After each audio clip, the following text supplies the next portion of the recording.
आप सभी को मेरा नमस्कार। आज मैं वीडियो बनाने जा रही हूँ काव्य के भेद। काव्य कितने प्रकार के होते हैं और आदिकाल, भक्तिकाल, मध्यकाल, आधुनिक काल, उसके बारे में भी मैं आपको बताऊंगी। ठीक है, तो आप देखिए, कुछ बच्चे ऐसे हैं कि उनके समझ में नहीं आता कि प्रबंध काव्य क्या है, महाकाव्य क्या है, खंड काव्य क्या है। ठीक है, तो आज मैं कुछ उस पर जो है आपको बताने जा रही हूँ। आप देखिए, पहले है काव्य। दो प्रकार के होते हैं काव्य के भेद। ठीक है, तो काव्य कितने प्रकार के होते हैं? दो प्रकार के होते हैं, जैसे श्रव्य काव्य और दृश्य काव्य। इसमें नाटक, एकांकी आदि दृश्य काव्य है। ठीक है, दृश्य काव्य का रंगमंच पर अभिनय किया जाता है। जो रंगमंच पर अभिनय किया जाता है उसे, जैसे आप लोग रासलीला, रामलीला, ये सब आप नाटक ये सब देखने जाते हैं तो उसको क्या कहते हैं? दृश्य काव्य में आता है। ठीक है, जैसे, और उसका पूरा आनंद उसे देख कर ही मिलता है। दृश्य काव्य उसे कहते हैं जो हम आँखों से सामने बैठ करके देख रहे हों, उसको हम दृश्य काव्य कहते हों, और उसका आनंद जब मैं देखता हूँ तभी मिलता है। ठीक है, इसीलिए वे दृश्य काव्य कहलाते हैं। अन्य प्रकार के काव्य श्रव्य काव्य कहे जाते हैं। जैसे कि श्रव्य मतलब तो आपको पता ही है, सुन करके, जो कानों द्वारा सुना जाए, उनका मुख्य आनंद सुनकर प्राप्त होता है। जैसे सुनकर आनंद प्राप्त होता है उसमें। ठीक है, उसे कहते हैं श्रव्य काव्य। ये जो हैं श्रव्य काव्य के भी दो मुख्य भेद हैं। पहला है प्रबंध और मुक्तक। ठीक है, प्रबंध काव्य में धारावाहिक कथा होती है और उसमें किसी घटना या व्यापार का काव्यात्मक वर्णन रहता है। ठीक है, इसके विपरीत मुक्तक रचना में प्रत्येक पद स्वतः पूर्ण होता है। मुक्तक रचनाओं में कथाओं की सूत्रबद्धता नहीं होती, परंतु प्रत्येक छंद रसोद्रेक करने में समर्थ होता है। जैसे रामचरितमानस, कामायनी, जयद्रथ वध, हल्दी घाटी, ये सब क्या हैं? प्रबंध काव्य में आते हैं। ठीक है, सूर और मीरा के पद, बिहारी और रहीम के दोहे, गिरधर की कुंडलियाँ तथा विभिन्न विषयों पर आधुनिक कवियों की रचनाएं, इसको क्या कहते हैं? आधुनिक काल के कवियों की रचनाओं को क्या कहते हैं? मुक्तक काव्य के अंतर्गत आती है। मुक्तक रचनाओं और प्राचीन आचार्यों ने कई भेद किए हैं, परंतु मुख्य रूप से हम उनको दो वर्गों में बांट सकते हैं। एक वे जो संगीत प्रधान होते हैं, जैसे सूर और मीरा के पद, और दूसरे वे जो सुपाठ्य होते हैं। ठीक है, अगला है प्रबंध काव्य के भी दो भेद हैं। प्रबंध काव्य के जो दो भेद हैं, महाकाव्य है और खंड काव्य है। ठीक है, अब महाकाव्य में देखते हैं। महाकाव्य की कथा में जीवन की सर्वांगीण झांकी होती है और जीवन के विविध पक्षों का एक संश्लिष्ट चित्र रहता है। उसका विषय भी महान होता है। कई पात्र होते हैं, स्त्री भी और पुरुष भी। पात्रों में एक नायक होता है। अन्य पात्र नाटक के उद्देश्य से ही संबंधित होते हैं। सहायक अथवा विरोधी कथावस्तु के 5 प्रमुख अंग होते हैं: आरंभ, यत्न, प्राप्यताशा, नियताप्ति और फलागम। किसी उद्देश्य को प्राप्त करने के लिए नायक प्रयत्न करता है। ठीक है, उसमें कुछ बाधा आती है और अंत में बाधाओं पर विजय पाकर नायक सफल होता है। कथा वस्तु का स्थूल रूप प्रायः सभी महाकाव्यों में यही रहता है। हमारे महाकाव्य सुखांत ही होते हैं। कथानक किसी प्रसिद्ध ऐतिहासिक घटना या जीवन दर्शन से संबंधित होता है। नायक धीरोदात्त गुणों से समन्वित होता है। महाकाव्य में श्रृंगार, वीर, करुण अथवा शांत रस की प्रधानता होती है। किसमें? महाकाव्य में। स्थान स्थान पर उसमें अनेक रस रहते हैं। कथा में एक प्रकार से अनेक रस पल्लवित होते हैं। जहाँ कथा ठहरती है, कथा सूत्र में ये पल्लव जुड़े रहते हैं। जैसे कि रामचरितमानस में राम जन्म, सीता स्वयंवर, राम वनवास, चित्रकूट सभा, जानकी हरण, सुग्रीव मैत्री, राम रावण संग्राम, इसी प्रकार के स्थल हैं। ठीक है, जो ये महाकाव्य में आते हैं।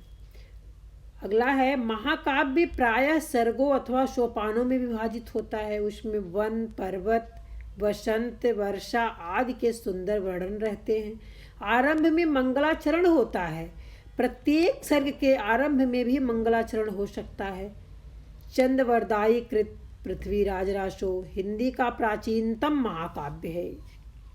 ठीक है। अब जायसी कृत पद्मावत, तुलसी का रामचरितमानस, हरिऔध कृत प्रिय प्रवास, हरिऔध की रचना है। ठीक है। प्रसाद कृत इनका क्या है, कामायनी, दिनकर की उर्वशी।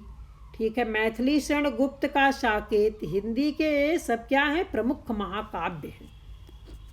अब वर्तमान काल में महाकाव्य के प्राचीन प्रतिमान परिवर्तित हुए हैं। इतिहास प्रसिद्ध या महापुरुष के स्थान में मानव जीवन की कोई घटना या समाज का कोई भी व्यक्ति महाकाव्य का विषय हो सकता है। कोई भी व्यक्ति महाकाव्य का विषय हो सकता है। ठीक है। अब जैसे भी देखेंगे आगे हम खंड काव्य। अब खंड काव्य में क्या है, महाकाव्य में जहाँ संपूर्ण जीवन की झांकी रहती है, वहीं खंड काव्य में जीवन के किसी एक पक्ष का चित्रण होता है। उसकी कथा संश्लिष्ट प्रधान न होकर अन्वति प्रधान होती है। किसी एक घटना या व्यापार का उसमें चित्रण होता है। आकार में वह महाकाव्य से काफ़ी छोटा होता है और उसकी कथा में भी तीव्रता रहती है, अर्थात वह अपेक्षाकृत संवेद रूप से अग्रसर होती है। खंड काव्य महाकाव्य का संक्षिप्त रूप नहीं है। महाकाव्य के अनेक कथा प्रसंगों पर अलग अलग खंड काव्य लिखे जा सकते हैं, जैसे जय हनुमान, जानकी मंगल, पार्वती मंगल। एक खंड काव्य में पात्रों की संख्या भी कम होती है और प्रकृति चित्रण भी पृष्ठभूमि के रूप में संक्षिप्त ही होता है। जैसे जयद्रथ वध, सुदामाचरित, गंगावतरण, पथिक, सिद्धराज, द्वापर, हिंडिबा आदि ये सब क्या हैं, खंड काव्य हैं।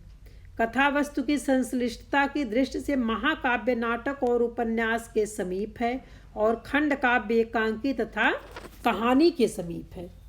ठीक है।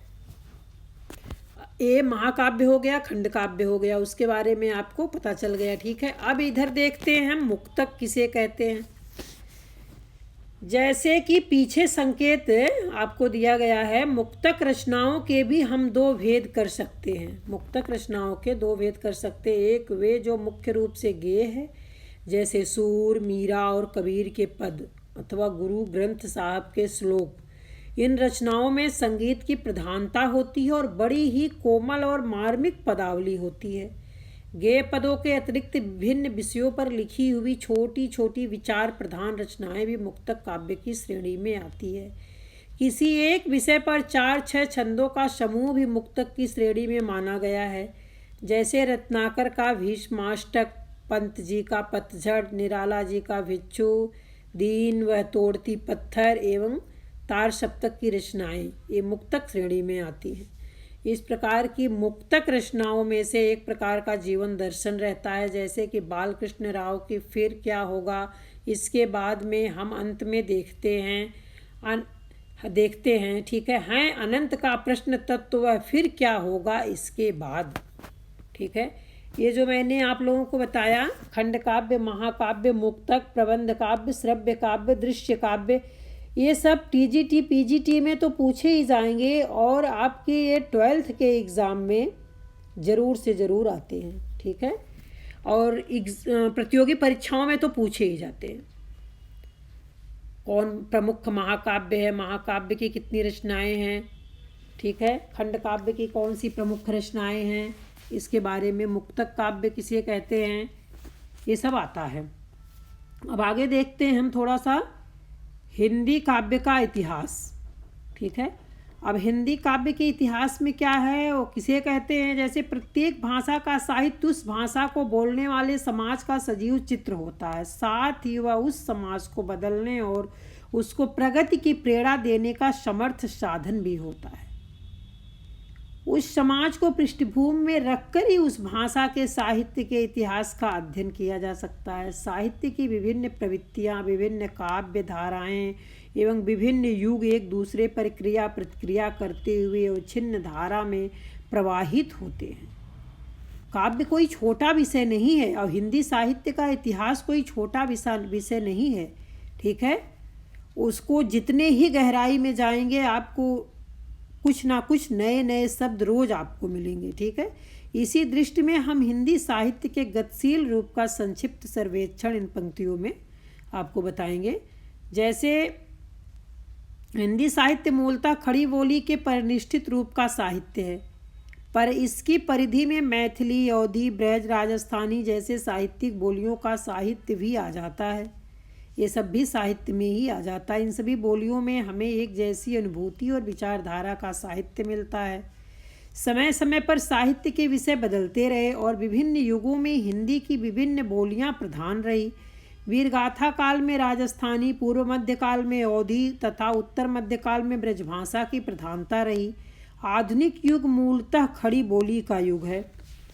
आधुनिक युग क्या है? ये जो है खड़ी बोली का युग है। ठीक है, जैसे पिछले 10 शताब्दियों में हरियाणा प्रांत से लेकर मध्य प्रदेश तक तथा राजस्थान से बिहार प्रदेश तक का समाज जो कुछ अनुभव करता रहा है, जो कुछ भी सोचता रहा है, जो उसकी आशा, निराशा और आकांक्षाएं रही हैं, उन सब की अभिव्यक्ति ही हिंदी साहित्य है।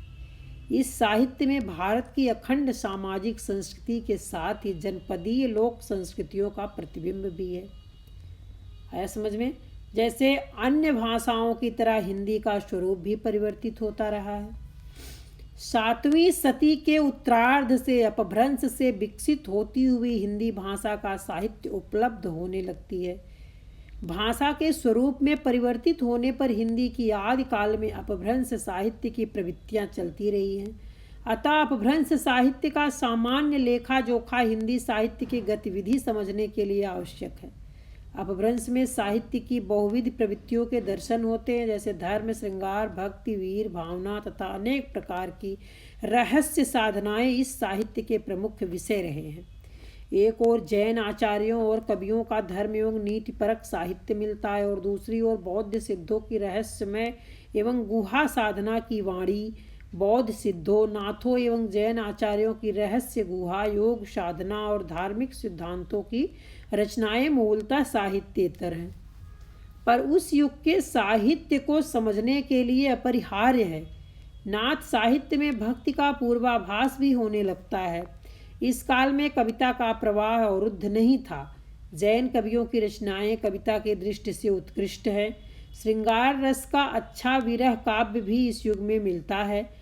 प्रबंध, चिंतामणि, कुमार पाल चरित जैसी महान रचनाएं और पुष्पदंत, हेमचंद्र जैसे श्रेष्ठ कवि भी इस युग में हुए। इस प्रकार मूल हिंदी साहित्य वस्तुतः अपभ्रंश साहित्य से ही विकसित हुआ है। मूल हिंदी साहित्य कहाँ से विकसित हुआ? अपभ्रंश से। ठीक है, हिंदी साहित्य का नामकरण तथा काल विभाजन आप देखिए। जैसे आदिकाल कब से कब तक शुरू हुआ? 7वीं शती के मध्य से 14वीं शती के मध्य तक। ठीक है, ये आदिकाल का समय था। भक्ति काल का क्या है? 14वीं शती के मध्य से 17वीं शती के मध्य तक। रीतकाल का क्या है? 17वीं शती के मध्य से 19वीं शती के मध्य तक। आधुनिक काल क्या है? 19वीं शती के मध्य से अब तक चला आ रहा है ये आधुनिक काल। ठीक है, तो आप समझ गए होंगे। अब जैसे यहाँ देखिए आदिकाल के बारे में दिया है। हिंदी के प्रसिद्ध आलोचक और इतिहासकार आचार्य रामचंद्र शुक्ल ने आदिकाल का समय सन कब से कब तक माना है। ठीक है, तो आप देख ही रहे हैं। यहाँ तो दिया गया है 993 ईस्वी से 1318 ईस्वी तक माना था और उसे वीरगाथा काल की संज्ञा दी थी, क्योंकि वे इस अवधि में वीरगाथाओं की रचना प्रवृत्ति को प्रधान मानकर चले थे। ठीक है, और कहीं कहीं 1050 मानते हैं, 1050 से 1375। तो सबकी अपनी अपनी अलग अलग जो है इस पे मत दिया गया है। जैसे इसमें पूर्व मध्य काल में है, भक्ति काल है, तो संवत 1375 से 1700। ठीक है, और उत्तर मध्य काल है रीत काल, मतलब संवत 1700 से 1900। आधुनिक काल है गद्य काल, संवत 1900 से 1984 तक। ठीक है, तो ये रामचंद्र शुक्ल की ही भाषा है। ठीक, अब इधर है 14वीं शती के मध्य तक की अवधि की हिंदी साहित्य का आदिकाल ही कहते हैं, 14वीं शताब्दी के।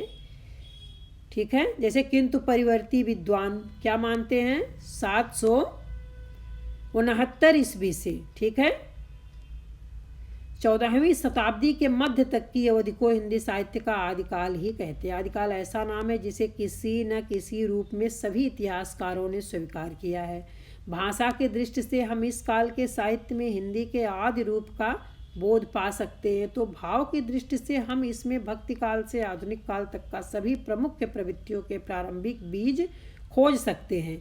इस काल की आध्यात्मिक, श्रृंगारिक तथा वीरता की प्रवृत्तियों का ही विकसित रूप परवर्ती साहित्य में मिलता है।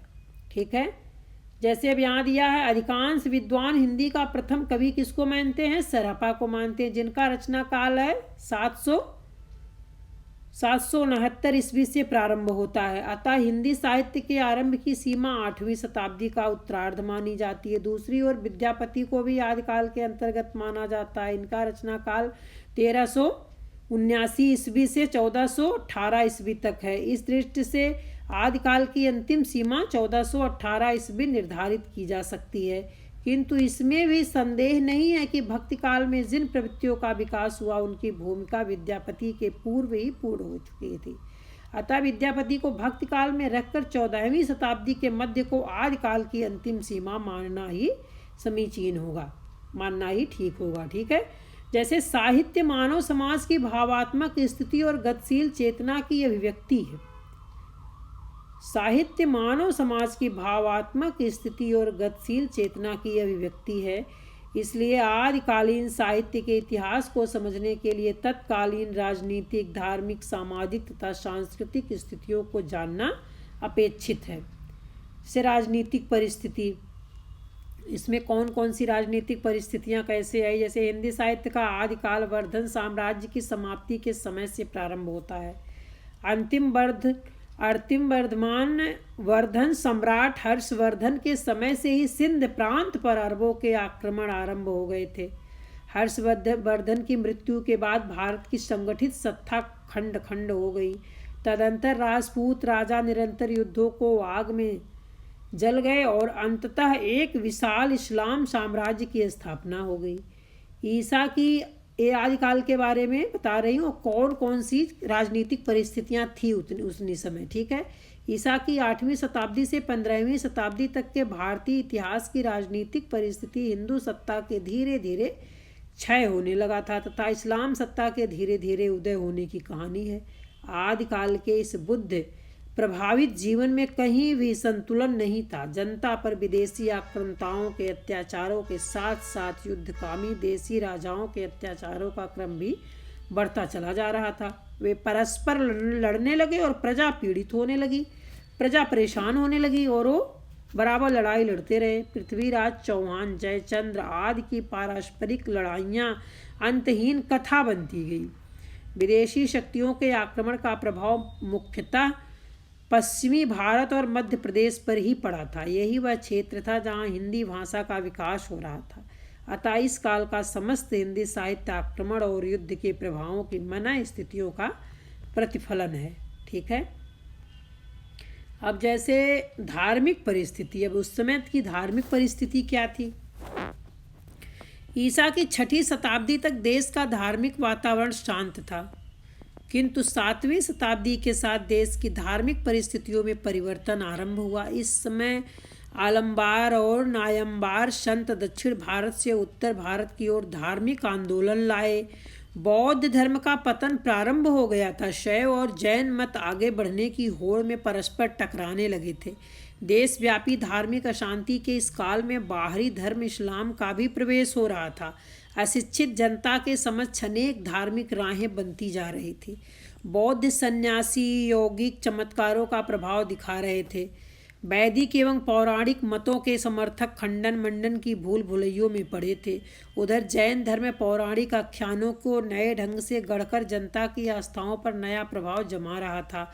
अतः धार्मिक परिस्थितियाँ बड़ी ही विषम थी।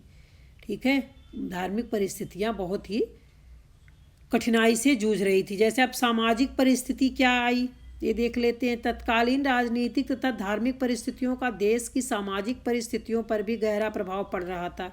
जनता शासन तथा धर्म दोनों ओर से निराश होती जा रही थी। युद्धों के समय उसे बुरी तरह पीसा जाता था। समाज के उच्च वर्ग में विलासिता बढ़ गई थी।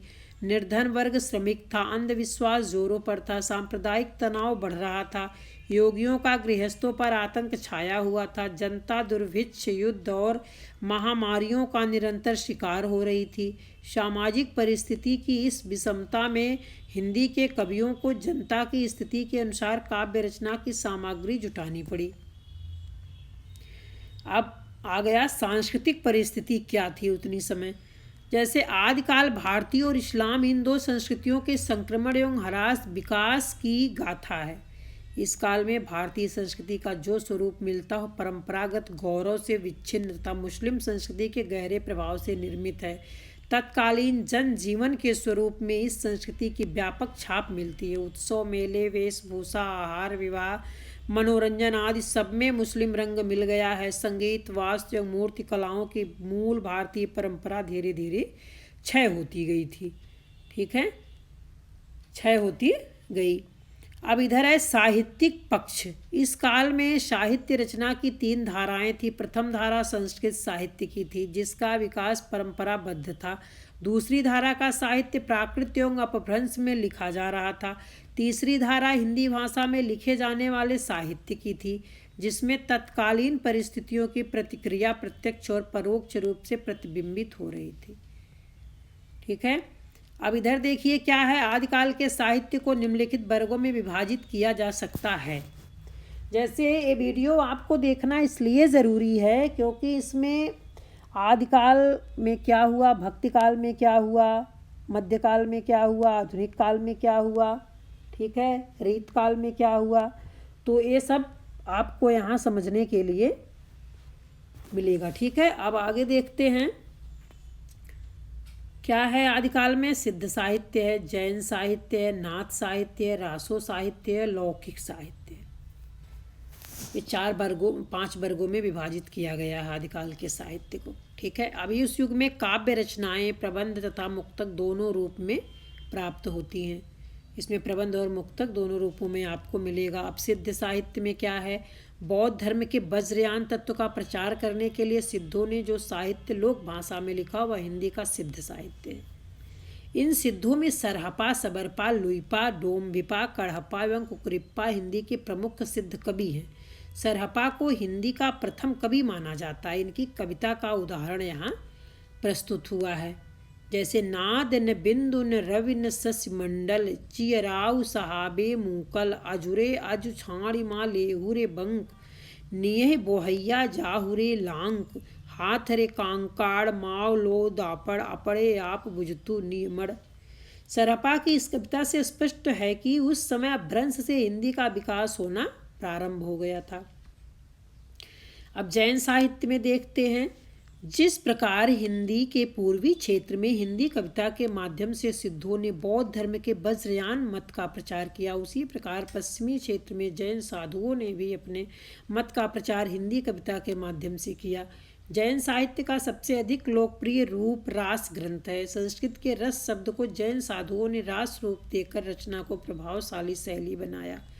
देवसेन रचित श्रावकाचार्य मुनि जिन विजय कृत ए भरतेश्वर बाहुबली रास का है। जिन धर्म सूर्य कृत स्थूल भद्र रास, विजय सेन सूरी का रेवंत गिरी रास आदि ये सब क्या हैं, जैन साहित्य की निधि हैं। अब नाथ साहित्य में देखते हैं क्या है। सिद्धों की वाम मार्गी योग साधना की प्रतिक्रिया में नाथ पंथियों की हठयोग साधना प्रारंभ हुई। गोरखनाथ नाथ साहित्य के व्यवस्थापक माने जाते। उन्होंने ईसा की 13वीं शताब्दी के आरंभ में अपना साहित्य लिखा था। गोरखनाथ से पहले अनेक संप्रदाय थे, उन सबका नाथ पंथ में विलय हो गया है। गोरखनाथ ने अपनी रचनाओं में गुरु महिमा, इंद्रिय निग्रह, प्राण साधना, वैराग्य, कुंडलनी, जागरण, शून्य समाधि आदि का वर्णन किया है। गोरखनाथ ने लिखा है कि धीर वह है जिसका चित्त विकार साधन होने पर भी विकृत नहीं होता है। ठीक है, जैसे नौलख पातर आगे नाचे पीछे सहज अखाड़ा, ऐसे मन ले जोगी खेले तब अंतर बसे भंडारा। रासो साहित्य में क्या है, हिंदी साहित्य के आदिकाल में रचित जैन राग काव्य वीर गाथाओं के रूप में लिखित रासो काव्यों से भिन्न है। दोनों की रचना शैलियों का अलग अलग भूमियों पर विकास हुआ है। जैन रास काव्यों में धार्मिक दृष्टि प्रधान है, जबकि रासो परंपरा में रचित मुख्यतः वीर गाथा परक है। दलपत विजय कृत खुमान रासो, नरपत नाल रचित बीसल देव रासो, चंद्रवरदाई कृत पृथ्वीराज रासो, जगनिक रचित परमाल रासो, आलाखंड शारंगधर कृत हमीर रासो आदि ये सब प्रमुख रासो ग्रंथ हैं। पृथ्वीराज रासो आदिकाल का इस परंपरा का श्रेष्ठ महाकाव्य। इसके रचयिता दिल्ली नरेश पृथ्वीराज चौहान के सामंत तथा राजकवि चंद्रवरदाई हैं। इसमें पृथ्वीराज चौहान के चरित्र का वर्णन है। यह महाभारत की तरह विशाल महाकाव्य है। इस काव्य में दो प्रमुख रस हैं, श्रृंगार और वीर। इसकी भाषा में ब्रज और राजस्थानी का मिश्रण है। शब्द चयन रसानुकूल है। वीर रस चित्रणों में प्राकृत एवं अपभ्रंश के शब्द भी यत्र तत्र मिलते हैं। अलंकारों का सहज प्रयोग हुआ। लगभग 68 प्रकार के छंद का प्रयोग भी मिलता है। जैसे एक उदाहरण प्रस्तुत है।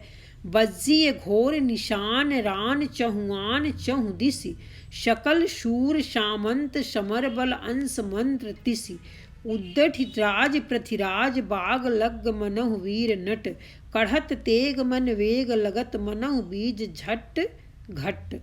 वीर छंद में विरचित रासो आलाखंड भी बड़ा लोकप्रिय काव्य है। जैसे लौकिक साहित्य आदिकाल में कुछ ऐसे ग्रंथ उपलब्ध होते हैं जो पूर्वोक्त प्रमुख प्रवृत्तियों से भिन्न है। अब लौकिक साहित्य के बारे में कुछ संक्षिप्त विवरण दिया गया है, देखिए।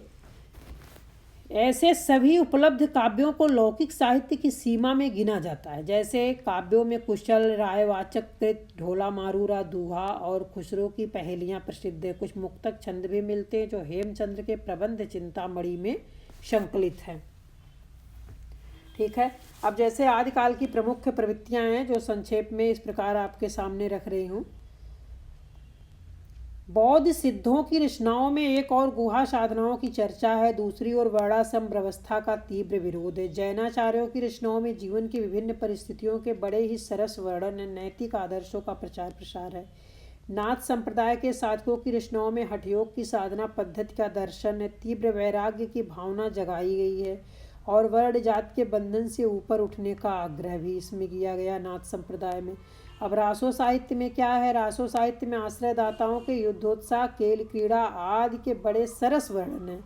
इतिहास के साथ कल्पना का प्रचुर उपयोग किया गया। वीर और श्रृंगार रस का प्राधान्य भी है और प्रसंगानुसार कहीं पुरुष और कहीं कोमल कांत शब्दावली का प्रयोग भी किया गया है। अब लौकिक साहित्य में क्या है? लौकिक साहित्य में श्रृंगार, वीर और नीतिपरक भावनाओं को अभिव्यक्त मिली है। खुसरो की पहेलियों में व्यंग विनोद की अभिव्यंजना आई है। ठीक है। अब आदिकाल का योगदान क्या रहा, ये भी देख लीजिए। इसका सारांश है। जैसे आदिकाल में हिंदी भाषा जनजीवन से रस लेकर आगे बढ़ी है। उसने अपनी अनेक बोलियों का एक रूपता की ओर बढ़ाकर एक सूत्र में बंधा है। जीवन के विविध पक्षों का उसके काव्य में चित्रण हुआ है। परवर्ती कालों के लिए उसने अनेक परंपराएं डाली है। अनेक काव्य रूप और शैली शिल्प आदिकालीन साहित्य में प्रकट हुए और पुष्ट हुए। अतः आदिकाल हिंदी साहित्य का समृद्ध काल कहा जा सकता है। ठीक है, इसे समृद्ध काल भी कहा जा सकता है। तो आज का आदिकाल के बारे में संक्षिप्त परिचय मैंने दिया और आदिकाल के कितने जो है भाग होते हैं उसके बारे में भी मैंने बताया, प्रवृत्तियों के भी बारे में मैंने बताया। ठीक है, संक्षिप्त में मैंने बताया है और मुझे विश्वास है कि अगर आप इस वीडियो को देखेंगे तो आदिकाल के बारे में कहीं से आपको कोई ऐसा शब्द नहीं छूटेगा जो आपको न जो है दिमाग में आए। ठीक है, एग्ज़ाम के समय। तो आज का वीडियो मैं यहीं समाप्त करती हूँ। अगले वीडियो में फिर मिलूँगी, तब तक के लिए धन्यवाद।